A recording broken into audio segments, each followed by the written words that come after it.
После внезапной отставки Нурсултана Назарбаева, правившего Казахстаном 28 лет, было решено переименовать столицу в его честь. Предложение было внесено Касым-Жомартом Токаевым сразу же после клятвы и торжественного вступления в должность президента.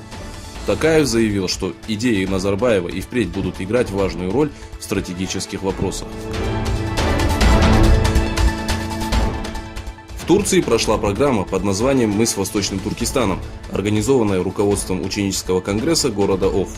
С другой стороны, уйгурский активист Хамид Гоктюрк ответил на вопросы, касающиеся Восточного Туркестана, на конференции под названием «Восточный Туркестан. Одинокая родина на просторах Турана», организованной в университете Мармара Националистическим союзом крепость Анатолии. В честь традиционного праздника Навруз президент Узбекистана Шавкет Мирзияев подписал решение об амнистии 44 заключенных. Подобное решение принимается впервые. В рамках решения президента 7 заключенных были освобождены досрочно, 11 условно, наказание 12 человек было заменено на домашний арест, а сроки 14 были сокращены.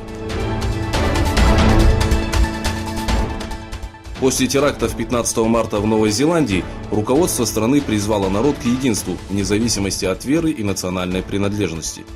Премьер-министр Джакинда Ардерн заявила, что в эту пятницу по всем государственным каналам будет транслироваться призыв на молитву, а в государственных учреждениях пройдет минута молчания в честь погибших мусульман. Премьер также попросила женщин не забыть надеть платки во время минуты молчания.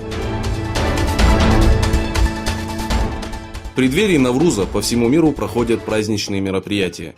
Навруз в культуре народов Средней Азии и Анатолии означает приход весны и празднуется как в Турции, так и в других странах.